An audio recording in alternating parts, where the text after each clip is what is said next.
তত্ত্বাবধায়ক সরকার পদ্ধতি বাতিল করে গণতন্ত্র, মৌলিক অধিকার ও আইনের শাসনের কবর রচনা করা হয়েছে বলে হাইকোর্টকে জানালেন attorney general M Asaduzzaman.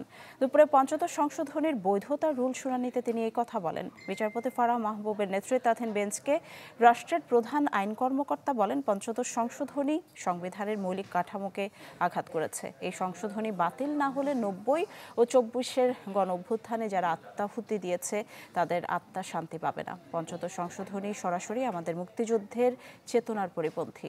Attorney general হাইকোর্টকে আরও বলেন, পঞ্চদশ সংশোধনীর মাধ্যমে ফ্যাসিজম দীর্ঘায়িত হয়েছে, রাষ্ট্রের সার্বভৌমত্ব ক্ষুণ্ণ হয়েছে সংবিধানের শ্রেষ্ঠত্ব। তাই পঞ্চদশ সংশোধনী বাতিল করতে হবে। আজ এ নিয়ে পঞ্চম দিনের মতো পঞ্চদশ সংশোধনীর বৈধতার রুল শুনানি হচ্ছে হাইকোর্টে। আরএফএল SWR পাইপি মাপে যা বলে তাই দেয়। RFL SWR Pipe and Fittings.